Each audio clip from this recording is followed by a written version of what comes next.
आज की कहानी है मकड़जान। ए उठ जा, कब तक सोएगा राहुल?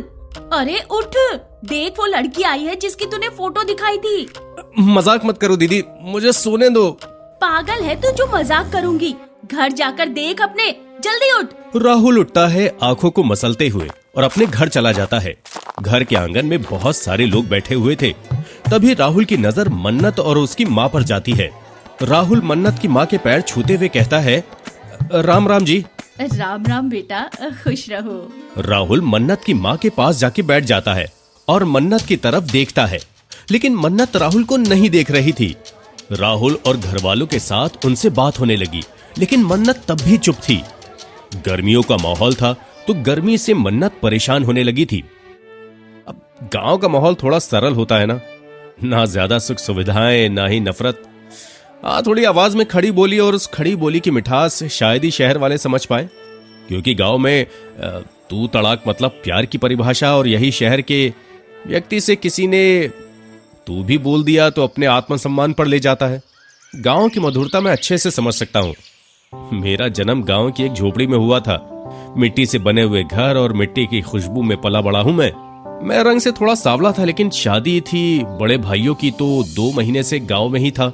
धूप में काम करने की वजह से मेरी स्किन का रंग और काला हो गया था।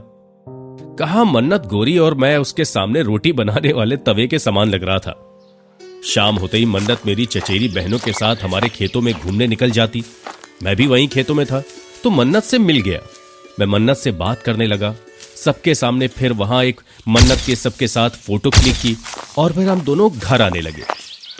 सब साथ चल रहे थे और मन्नत मेरे साथ ही थी, तो मैंने अपने दोनों हाथ मन्नत के कंधे पर रख दिए, मगर मुझे अंदर से डर था कि मन्नत कुछ कह ना दे। मन्नत ने कुछ नहीं कहा। कई दिनों बाद मन्नत को छुआ तो ऐसा लगा शायद अब मन्नत मुझे समझ जाएगी। बात करते करते हम दोनों घर पहुंच जाते हैं। मन्नत बहनों के साथ और मैं घर के कामों में लग जाता हूं। जब शाम हुई तो मैंने देखा कि मन्नत अपने पापा से बात कर रही थी। पापा, मेरा मन नहीं लग रहा। मन्नत के पापा कहते हैं, बेटा वहाँ एसी लगा है कि नहीं? लगा है। तुम मानते ही नहीं हो, ये गांव वाले छोटे होते हैं। तुच्छ लोगों से आना जाना तुम्हें खुद परेशान कर देगा। बेटा कहो तो ले जाऊं? नहीं नहीं डैडी जी, हम रह लेंगे। 5 दिन की ही तो बात है। थोड़ी देर के बाद मन्नत चेयर पर बैठ जाती है और मैं उसके पास। मन्नत का पैर मेरी चेयर पर रखा हुआ था तो मैंने मन्नत को चुटकी काटी। मन्नत गुस्सा होते हुए बोली, डोंट टच माई फुट। ये सुनकर मुझे बहुत अजीब लगा। मैं तो गलत ही सोच रहा था। अब इसके बारे में तो मुझे कुछ पता नहीं था। वो तो मुझे देखना भी पसंद नहीं करती, और तब मैं वहां से उठकर चला जाता। रात में सोते हुए मैं सोच रहा था कि यार राहुल, लगता है मुझे गलतफहमी हुई है मन्नत को लेकर। तो अपने प्यार की पोटली समेट और इससे कोई उम्मीद मत रख। देखा नहीं मैं कितना काला और वो कितनी सुंदर है। उसके साथ खड़ा भी हो जाऊंगा तो उसे शर्म आएगी। चल भाई, अब मैं सो जाता हूं। आज मन्नत का हमारे यहां दूसरा दिन था, लेकिन मैंने ठान लिया था कि मन्नत को नहीं देखूंगा। क्यों बेचारी को परेशान करूं? घर पर आई हुई मेहमान है। शादी की तैयारी चल रही थी। मेरा घर में आना जाना लगा हुआ था, लेकिन मैं मन्नत के सामने नहीं जाता था। मन्नत सामने होती तो अपनी नजरें झुकाकर वहां से चला जाता था। इसी तरह 2 दिन गुजर गए।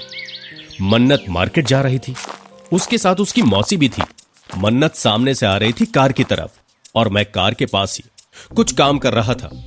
जैसे ही वो मेरी तरफ पास में आई, मैंने उसे देखकर अपना मुंह फेरकर एक पुतले की भांति खड़ा हो गया। ये देखकर मन्नत के चेहरे पर ना जाने क्यों स्माइल आ गई। क्या है, तुम ऐसा क्यों कर रहे हो राहुल? ये अजीब अजीब सी हरकतें मुझे अच्छा नहीं लगता जब तुम ऐसे करते हो। क्यों, तुम्हें कोई परेशानी है क्या मुझसे? सही तो कर रहा हूँ मैं। जिन्हें हमारी शक्ल पसंद नहीं है उनसे नजरें नहीं मिलाई जाती। कैसी बातें कर रहे हो राहुल?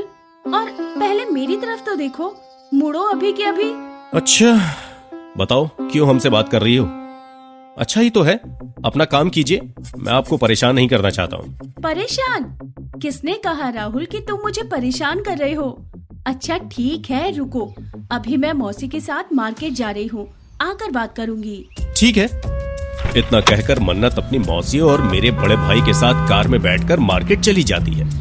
उसी दिन शाम 5 बजे घर की सभी महिलाएं गांव की रीति रिवाज को निभाते हुए शाम को कहीं कुम्हार के यहाँ चाक पूजा में चली जाती है। उनके सिर पर वही मिट्टी वाले घड़े थे और गीत गाते हुए घर से गांव की ओर चली जा रही थी। मैं घर के लिए नल से पानी भर रहा था। वहीं पास में चारपाई पर बैठकर मेरे पापा मुझसे कहते हैं, अरे राहुल, बात सुन, यहाँ पर आ। जी पापा जी, कहिए। गांव में मुकेश की लड़की की शादी है बेटा, तो अभी जाकर वहां पर 101 कन्यादान देकर आ जा। ठीक है। तब मैं बाइक निकालता हूँ और बाइक स्टार्ट करने लगता हूँ। तभी पीछे से मन्नत आती है और कहती है, कहाँ जा रहे हो? मुझे भी घुमाकर लाओ ना अपने गांव। मैं खामोश हो गया। पापा के सामने कैसे कह दूं? तभी पास में खड़े मैंने बड़े भाई की आंखों में देखा। उन्होंने तुरंत कहा, हाँ हाँ जा, इसे भी घुमा ला। इतना सुनते ही मुझ में हिम्मत आ गई और मैं मन्नत को बाइक पर बैठाकर घर से निकल जाता हूँ। गांव के कच्चे रास्तों पर चलते हुए मन्नत कहती है, क्यों मुझे अनदेखा कर रहे थे? अब अनदेखा ना करूं तो क्या करूं, जब कोई हमारे हृदय की बात को समझना ही नहीं चाहता। ऐसा नहीं है, मैं समझती हूँ तुम्हें, और तुम इतने ईगो में रहते हो, मुझे अच्छा नहीं लगता। तब राहुल कहता है, ईगो? प्यार नहीं दिखता मेरा? ईगो दिख गया तुम्हें? सालों से इंतजार कर रहा हूँ तुम्हारा। तुम्हारी तरह तो नहीं हूँ जो एक बार पास बुलाकर ब्लॉक कर दिया मुझे। छोड़ो ना, ये बताओ कितना प्यार करते हो मुझसे? बस तुम समझ लो, शब्दों में बयां नहीं कर सकता। अच्छा? इतना कहकर मन्नत पीछे से मुड़कर कसकर उसको पकड़ लेती है। जैसे ही हम घूमकर वापस आते हैं, घर के सामने विकास की बहन खड़ी हुई थी। एरिक, कहाँ गई तू इसके साथ, वो भी बिना बताए? तेरी मम्मी यहाँ नहीं है तो इसका मतलब तू कहीं भी चली जाएगी। इतना कहकर काजल, जो मेरी मौसी की लड़की थी, मन्नत का हाथ पकड़कर घर ले जाती है। काजल का मुंह लाल हो गया था गुस्से से। अब काजल और उसकी माँ यानी मेरी मौसी मिलकर मन्नत पर गुस्सा करने लगते हैं। थोड़ी देर के बाद मन्नत मेरे पास आती है और मुझसे कहती है, तुम चिंता ना करो, मम्मी आएगी तो मैं मम्मी को समझा दूंगी राहुल, ठीक है? इसी तरह 2 दिन यूं ही बीत जाते हैं शादी के माहौल में। आज शादी का दिन था, भाइयों की बारात जानी है और वो तैयार भी हो रहे हैं। सब लोग दोनों भैया को तैयार करने में लगे हुए थे। तभी मैं मन्नत का हाथ पकड़कर अंदर कमरे में ले जाता हूँ और उसे पहली बार किस करता हूँ। जैसे ही मैंने अपने लिप्स मन्नत के लिप्स पर रखे तो वो कांपने लगी। मन्नत अंदर ही अंदर सहमी हुई थी। तभी मन्नत की माँ हमारी तरफ आने लगती है। मैं मन्नत को तुरंत ही रूम से बाहर निकाल देता हूँ और थोड़ी देर के बाद मैं भी रूम से बाहर निकलकर काम करने लग जाता हूँ। शादी का काम इतना हो जाता है कि इंसान अधपका जाता है। इतने सारे काम एक साथ करते करते जैसे तैसे बारात निकल जाती है घर से और मैं भी घर से शादी के लिए निकल जाता हूँ। मन्नत घर पर थी और शादी वाली जगह मेरा मन नहीं लग रहा था। आज रात शादी का माहौल ही मुझे फीका फीका सा लग रहा था। मैं सुबह होने का इंतजार करता हूँ। पूरी रात एक चेयर पर बैठे बैठे निकाल देता हूँ। अब आखिरकार सुबह हुई और शादी की रस्म भी हो चुकी थी। अब समय आ चुका था कि वहां से विदाई लेने का।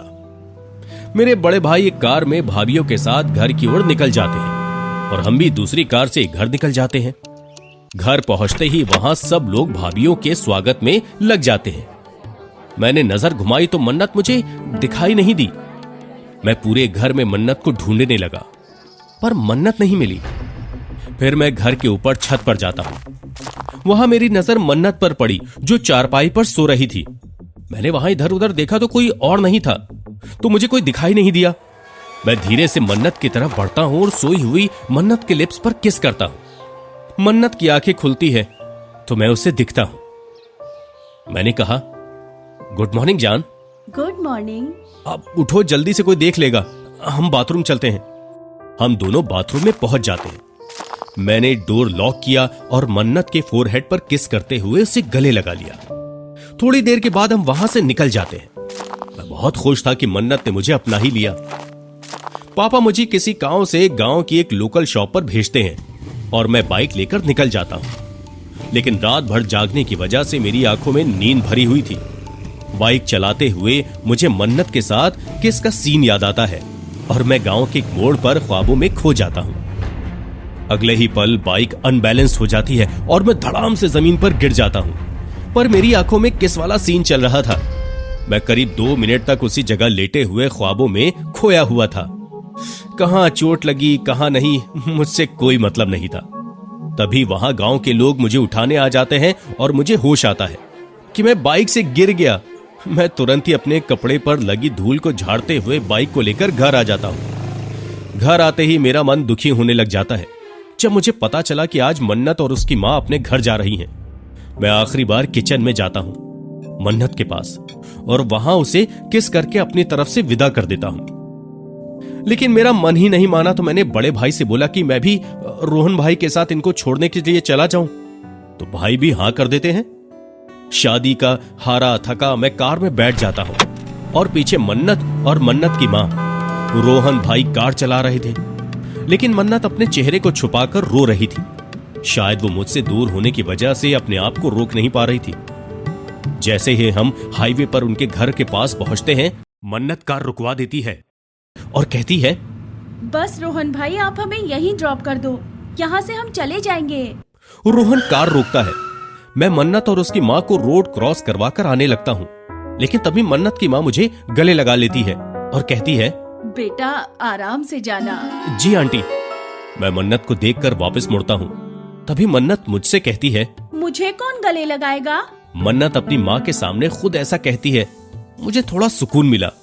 मैं मन्नत को हक करता हूँ और वहां से घर वापस आ जाता हूँ। शाम को मेरे पास मन्नत का मैसेज आता है। मन्नत रो रही थी। उसका मन नहीं लग रहा था। मन तो मेरा भी नहीं लग रहा था। और यहां से शुरू होती है हमारी प्रेम कहानी। फोन पर बात करते करते 5 महीने बीत जाते हैं। 11 दिसंबर को विकास के बड़े भाई पिता बन गए। उनके घर में बेटी हुई थी तो उन्होंने नामकरण संस्कार में मन्नत और उसकी मां को बुलाया। 5 महीने बाद हमारी फिर से मुलाकात होनी थी। बहुत अच्छा लग रहा था। मैं अपने घर पर था। मन्नत प्रीतमपुरा पहुंच चुकी थी। मैं भी अपनी फैमिली के साथ कार से प्रीतमपुर पहुंच जाता हूं। वहां पहुंचते ही मैं सबसे मिलता हूं पर मन्नत सबके सामने मिलने से झिझक रही होती है। ना तो वो मेरे सामने आई ना मैं उसके पास गया। कुछ समय बाद जब सब इधर उधर अस्त व्यस्त हो जाते हैं तो मैंने मन्नत को रूम में पकड़ लिया। मन्नत भी मुझसे चिपक गई, मानो आज 5 महीने की कमी एक बार में ही पूरी कर लेगी। घर में सब थे तो हम मर्यादा में ही रहे। ना किसी के सामने बात करी ना एक दूसरे को देखते। शाम होती और मन्नत सभी के साथ बैठी हुई थी। मन्नत ने मुझे मैसेज किया। मैं मन्नत के पास जाता हूं, उसके पास बैठ जाता हूं। थोड़ी देर बात करने के बाद सब सो जाते हैं। रात 12 बजे हमारी चैट से बात हो रही थी। मैं कंफर्म करता हूं कि सब सो गए हैं यहां। फिर मन्नत को रूम से बाहर बुला लेता हूं। सभी लोग अंदर सो रहे थे रूम में और हम हॉल में आकर मिलते हैं। सर्दियों की शुरुआत हो चुकी थी। हम दोनों मिलते हैं, अच्छे से हग भी करते हैं। डर भी था कि कोई आ ना जाए। खड़े खड़े सारी रात हम वहीं बात करते रहते हैं। हमें बड़ा सुकून मिलता था क्योंकि पहली बार इतना समय हमें मिला था एक दूसरे के आमने सामने बात करने का। थोड़ी देर बाद हमें लगा कि कोई जाग गया होगा। हम दोनों अपने अपने रूम में जाकर सो गए। सुबह होती है, मैं उठता हूं और सीधे मन्नत के पास चला जाता हूं। मन्नत सो रही थी। फिर मैं उसे किस करके गुड मॉर्निंग करता हूं। मन्नत की आंखें खुलती हैं। वो मुझे देखकर उसके चेहरे पर प्यारी सी मुस्कुराहट आ जाती है। आज दूसरा दिन था। हम लोग साथ में मार्केट गए। वहां से आकर फिर रात में हमने मिलने का सोचा, पर इस बार ऐसा हुआ नहीं क्योंकि इस शाम मन्नत और उसकी मां को विकास के चाचा अपने घर ले जाते हैं और अपने घर पर ही उन्हें रोक लेते हैं। आज रात हम मिल नहीं पाए। सुबह होते ही मैं मन्नत के पास गया और मन्नत फिर से सोई हुई मिली। मैं फिर से उसे किस करके गुड मॉर्निंग किया। उसके साथ मन्नत को विकास के घर ले गया। वहां हमारी बातें हुई और मुझे थोड़ा ऐसा लगा कि मन्नत के थप्पड़ लगाऊं, फिर उसे गले लगाकर प्यार जताऊं। पता नहीं क्यों मेरी अजीब सी फीलिंग हो रही थी। मैं मन्नत को विकास के दूसरे घर ले गया जहां उसकी गाय भैंस रहती है। मैं उसको वहां बुलाता हूं। थोड़ी प्यार भरी बातें होती है और मैं मन्नत से बिना कुछ कहे अचानक जोर से तमाचा जड़ देता हूं। जैसे ही मेरा थप्पड़ मन्नत को लगा, उसके आंसू आंखों से मोतियों की तरह बिखरने लगे। उसे लगा मैंने जानबूझकर गुस्से में किया है और मन्नत गुस्सा हो जाती है। मैं मन्नत को हक करना चाहूं तो मुझसे दूर होने लगती है। मन्नत रोते हुए दूसरे घर चली जाती है। उसे कहां पता था कि मेरा कुछ प्यार था। मैं चाहता था कि मन्नत जैसे रोए मैं उसे तुरंत बच्चों की तरह सीने से लगा लूं, पर यहां तो मन्नत ने उल्टा ही समझ लिया। अब मन्नत का अपने घर जाने का वक्त हो चुका था और वो तैयार हो जाती है। मैं और विकास उन्हें बस में बिठाकर वापस घर आ जाते हैं। मुझे अच्छा नहीं लग रहा था कि मन्नत ऐसे रोते हुए गई। उसने मेरी भावनाओं को नहीं समझा। पर घर पहुंचकर शाम को मन्नत का मैसेज आता है और सब कुछ ठीक हो जाता है। कुछ समय के बाद मन्नत अपनी छोटी मौसी के घर खुर्जा चली जाती है। 3 जनवरी को हमारी नोक-झोंक हो जाती है और अगले दिन मुझे शाम 4 बजे ही ट्रेन से चेन्नई जाना था। मेरा मन नहीं माना। मेरा दिल चाहता था कि इतनी दूर जाने से पहले मैं मन्नत से मिलकर जाऊं। मन्नत को सरप्राइज कर देना चाहता था मैंने उसी रात प्लानिंग की विकास के साथ खुर्जा जाने की और सुबह खुर्जा जाकर शाम को चेन्नई जाना था। तो बहुत टेंशन थी कि कैसे मैनेज होगा एक दिन में इतने सारी चीजें, इतनी भाग दौड़, इतना सारा चीजें। सुबह होते ही 5 बजे मैं घर से बाइक लेकर निकलता हूं, लेकिन बारिश इतनी भयानक हो रही थी कि कुछ दिखा ही नहीं दे रहा था। मैं लगभग भीग ही चुका था, लेकिन मैंने हार नहीं मानी। भीगते हुए मैं प्रीतमपुर से विकास को अपनी बाइक पर बैठाता हूं और एक लोकल मार्केट से नए कपड़े लेकर पॉलिथीन में पैक करवा लेता हूं। सफर 100 किलोमीटर का था, लेकिन बारिश पड़ रही थी, पर मैंने भी ठान लिया था कि अब तो मिलकर ही आना है। भीगते भीगते हम दोनों मन्नत के मौसी के घर पहुंचते हैं। वहां पर मन्नत के मौसा और मन्नत की मौसी और मम्मी मिलती है। मैं ज्यादा भीगा हुआ था तो मन्नत की मौसी मुझे कंबल लाकर देती हैं। मैं पहले कंबल में बैठा बैठा सर्दी से कांप रहा था, पर मन्नत दिखाई नहीं दी। वो सो रही थी और पास ही के रूम से मन्नत तब कुछ देर के बाद उठकर आती है। मुझे भीगा हुआ देखकर वापस चली जाती है। मैं कपड़े बदल कर आता हूं, सबसे बात करने लगता हूं। थोड़ी देर बाद मुझे मौका मिला मन्नत से बात करने का। मैं मन्नत से कहता हूं, मन्नत मैं जा रहा हूं चेन्नई के ऑफिस के काम से। तब मन्नत की आंखें आंसुओं से भरने लगी। क्यों इतनी दूर जा रहे हो? मुझे अच्छा नहीं लग रहा। मैं मन्नत को फोरहेड पर किस करते हुए उसे समझाता हूं और मैं उसे बताता हूं कि अभी इसी समय की ट्रेन है, मुझे जाना होगा। और वहां से हम सबसे नमस्कार करते हुए चले आते हैं। ट्रेन का समय हो चुका था। मैं बाइक को बहुत तेज चला रहा था। पूरी कोशिश के बाद मैं अपने घर से लगेज उठाकर मम्मी पापा से आशीर्वाद लेता हुआ निकलता हूं। जाते समय मैंने अपनी मां के आंखों में देखा तो मेरा दिल पसीजने लगा। जब घर की जिम्मेदारियों का बोझ कंधों पर आ जाता है तो घर के माहौल को त्यागना ही पड़ जाता है। मैं कार में बैठता हूं। बड़े भाई मुझे मथुरा जंक्शन स्टेशन पर छोड़कर आते हैं। इस तरह मेरा सफर शुरू हो जाता है। 27 घंटे लगातार ट्रेन चलने के बाद चेन्नई पहुंच जाती है। मैं ट्रेन से निकलता हूं और स्टेशन से बाहर निकलते ही मैंने देखा कि मुझसे भी ज्यादा भयंकर और काले रंग वाले व्यक्ति, और वो अपनी भाषा में कुछ कह रहे थे। एक पल को उन्हें देखकर मैं डर ही गया था। मेरे लिए चेन्नई अनजान शहर था। मैं अपना फोन निकालता हूं और उसमें ऑनलाइन कैब बुक करता हूं, फिर अपनी कंपनी के दिए हुए पते पर पहुंच जाता हूं। कंपनी की तरफ से एक 1 BHK का फ्लैट मुझे रहने के लिए मिला। अच्छा लग रहा था मुझे इस नई दुनिया में। अगली सुबह मैं अपनी कंपनी चला जाता हूं। राजा मन्नत की मौसी के बड़े भाई का बेटा मन्नत की मौसी के घर आता है। राजा कहता है, नमस्ते चाची जी। नमस्ते मौसी जी।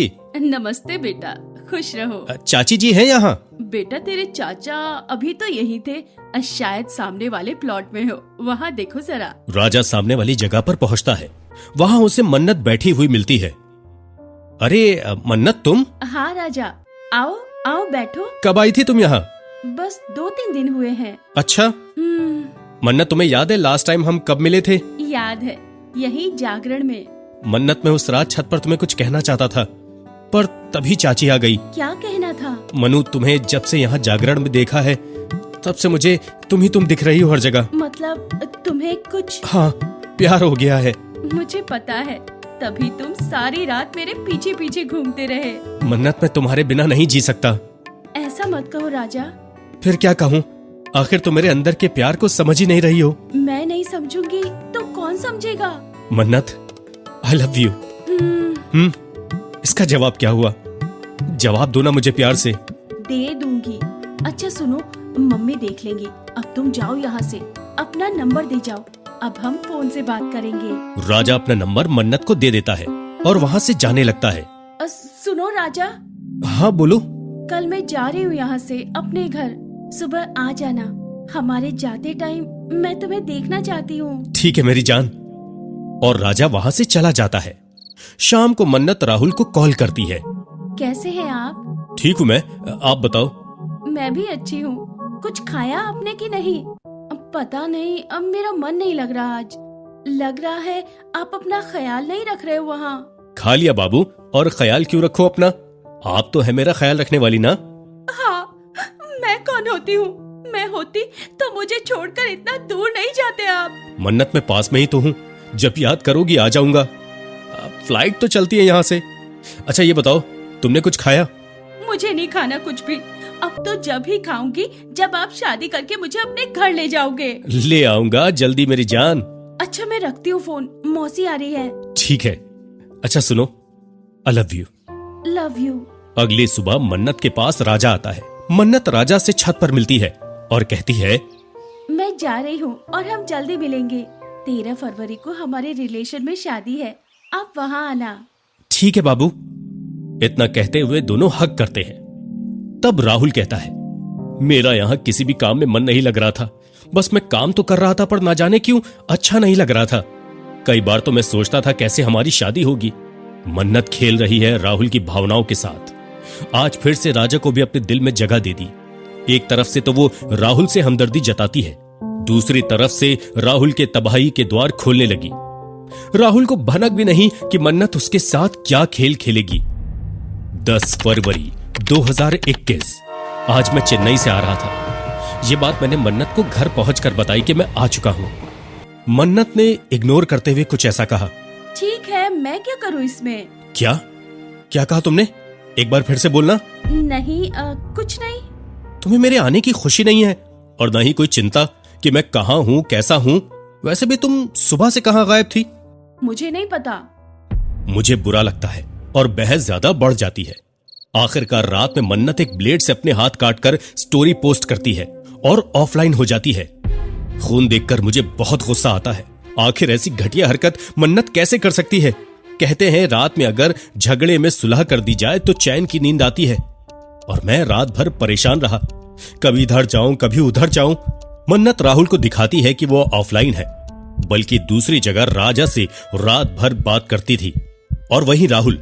अगले दिन सुबह मन्नत का मैसेज आता है, पर मैं उसे पूरे दिन इग्नोर करता हूं। मेरे हृदय का सच्चा प्यार था। खून देखकर मुझे रहा नहीं गया और शाम को विकास के घर पहुंच जाता हूं।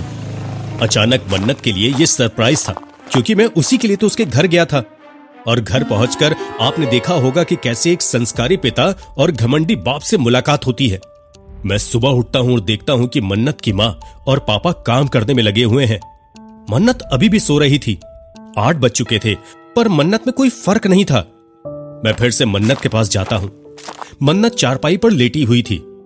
मैं मन्नत को फोरहेड पर किस करता हूं। मन्नत नींद से उठती है, फिर मुझे याद आता है मन्नत का हाथ। मैं मन्नत के हाथ को पकड़कर वो निशान देखने की कोशिश करता हूं जो उसने स्टोरी लगाई थी। पर जैसे ही मैंने मन्नत का हाथ पकड़ा, उसने झटके से अपना हाथ खींचा और हाथ को छुपाने लगती है। पर खींचतान में थोड़ी सी नजर मेरी हाथ पर गई थी। मुझे हाथ बिल्कुल साफ दिखाई दिया। उस पे कोई कटने का निशान नहीं था।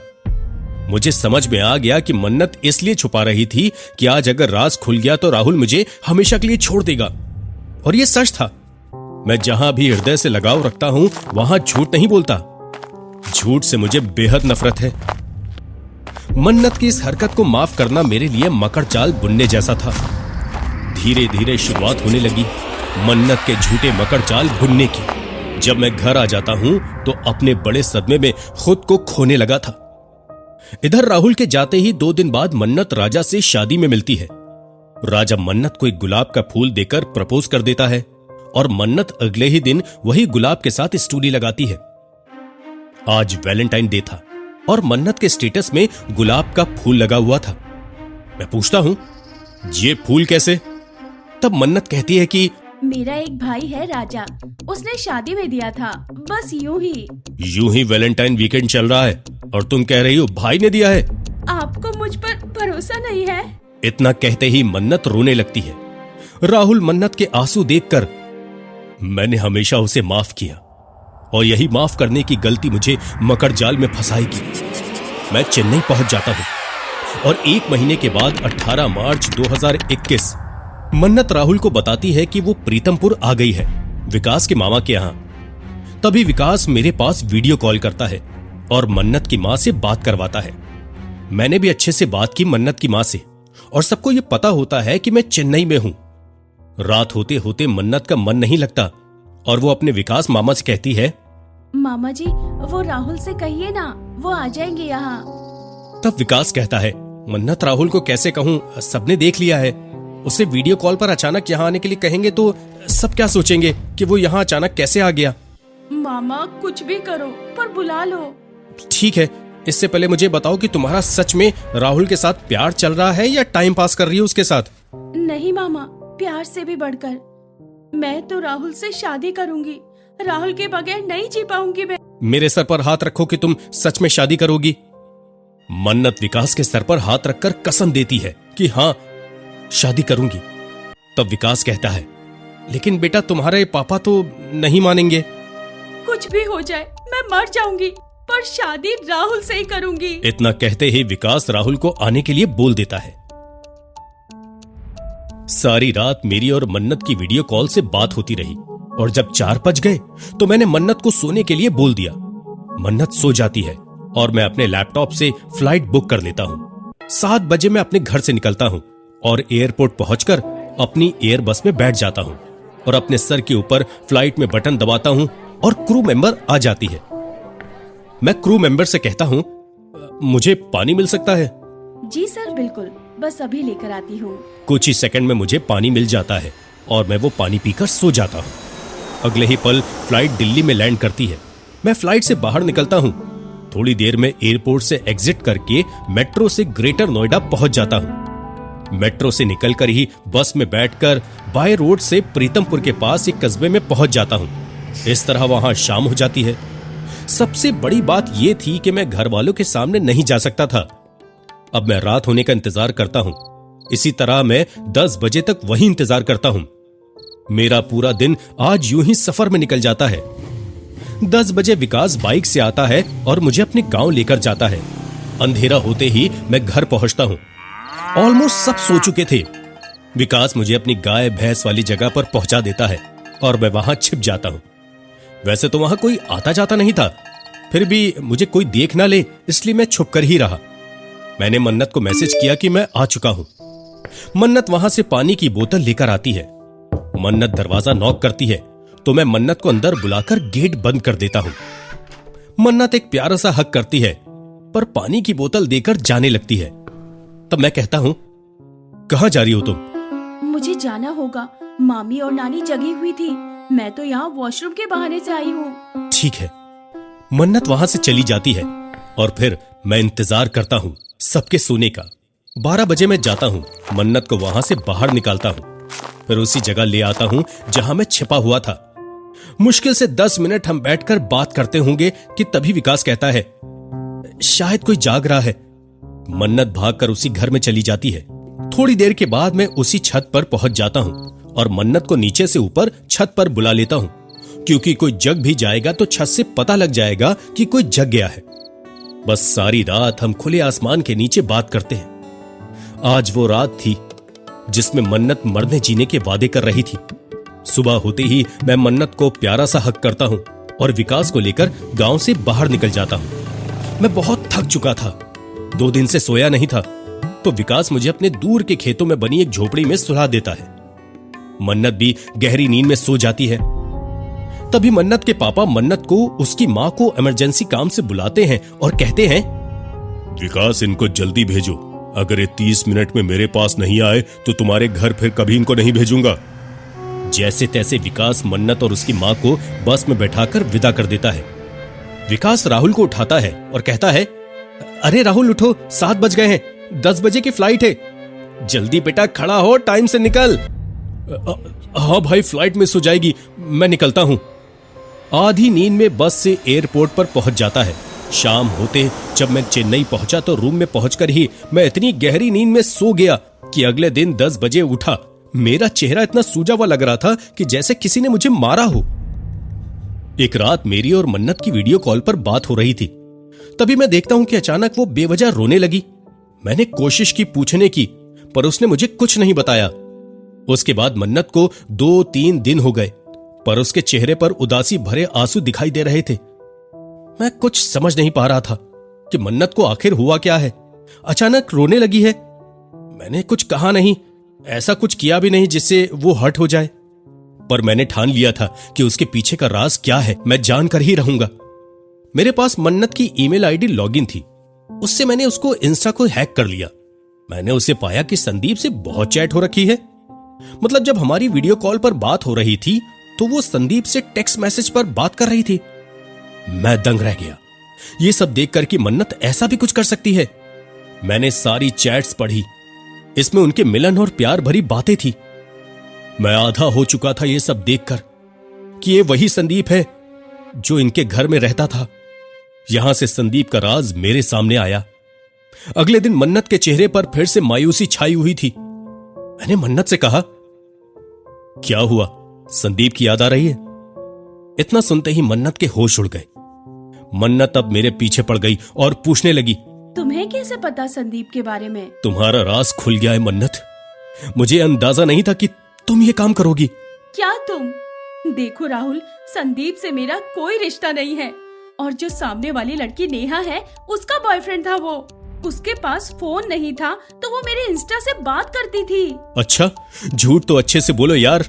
नेहा का बॉयफ्रेंड, फिर उसे देखकर तुम जो ये 2 दिन से मुंह लटकाए घूम रही हो, तुम्हारा रिश्ता है ना उससे? मन्नत रोती है और राहुल को सबकी कस्में देकर जैसे तैसे इस झूठ को अपने बचपन की फ्रेंड नेहा के ऊपर थोप देती है।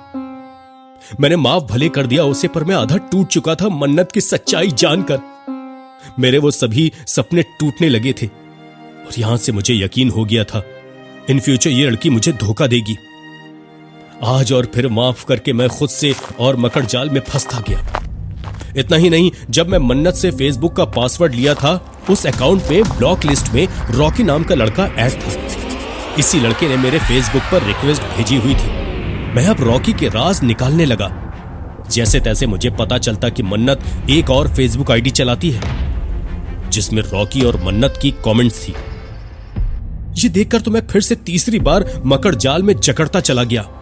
जब मैं मन्नत से पूछता हूं कि तुमने ये सब मुझे क्यों नहीं बताया, और रोकर खुद को क्या साबित करने लगी। धीरे धीरे सब राज सामने आते जा रहे थे और मन्नत रो रो कर झूठे कस्में वादे कर रही थी। इतना ही नहीं, मेरा दिल तो तब फटा जब मैंने देखा कि मन्नत अपनी दादी की बरसी पूजा में अपने गांव गई। वहां रात में उसी के बुआ के लड़के ने उसके सीने पर हाथ रखा हुआ था। यह बात थी 12 जनवरी 2022 की, जब घिनौना कृत्य मन्नत अपने बुआ के लड़के के साथ कर रही थी।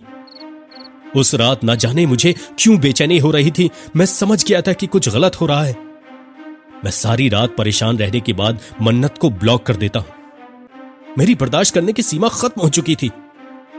कहते हैं जब किसी से हृदय से भाव जुड़ जाता है और उसके साथ कुछ गलत होता है तो हमें महसूस होने लगता है। ठीक वही हुआ। अगले दिन मन्नत मुझे बताती है कि ऐसा हुआ है, पर मन्नत उसके ना बताने पर भी मुझे सब कुछ पता चल गया था। मन्नत का मकड़ जाल अब मेरी सांसों को घेरता जा रहा था। मैंने तय कर दिया था कि लड़की सच में झूठी है। उसी दिन मैंने मन्नत से रिश्ता खत्म कर दिया। मन्नत 2 महीने तक मुझसे माफी मांगती रही, मुझे यकीन दिलाती रही कि इस घटना के बाद पापा ने उस लड़के को मारा है। पर वो घटना नहीं थी, उसकी चाहत थी। क्योंकि जब हमारी बात हो रही थी तो उसी समय रात को वो ये कह देती थी कि एक लड़का अंदर आया है। 1 मिनट इतना कहकर ऑफलाइन हो जाती थी। सोचा मैंने उस रात हजारों कॉल्स की, पर एक भी रिसीव नहीं हुई। इसके बाद यह भी नया झूठ बोला कि फोन बेड के नीचे से गिरा हुआ है, वो ये निकाल नहीं पाई। इसके झूठ सुनकर मैं तंग आ चुका था। कहां गया होगा घमंडी बाप जो कहता था कि राहुल से रिलेशन है, जबकि दूसरा दूर दूर तक कोई नहीं था। जरा अब उस घमंडी बाप की बहन के लड़के ने घिनौना कृत्य किया तब उसे शर्म नहीं आई। मुझसे ज्यादा खास तो वो रिलेशन था। धिक्कार है ऐसे मक्कार इंसान पर जो सिर्फ अपने अहम में जीता है। लेकिन मैंने फिर भी मन्नत को माफ कर दिया। ठीक कहते हैं, जो सच्चा प्यार करता है वो अपनों की गलतियों को माफ कर देता है। कहते हैं आप किसी पर आंख बंद करके भरोसा करोगे तो सामने वाला इंसान ये साबित करने में अपनी जी जान लगा देगा कि तुम अंधे हो। तो ये थी आज की कहानी।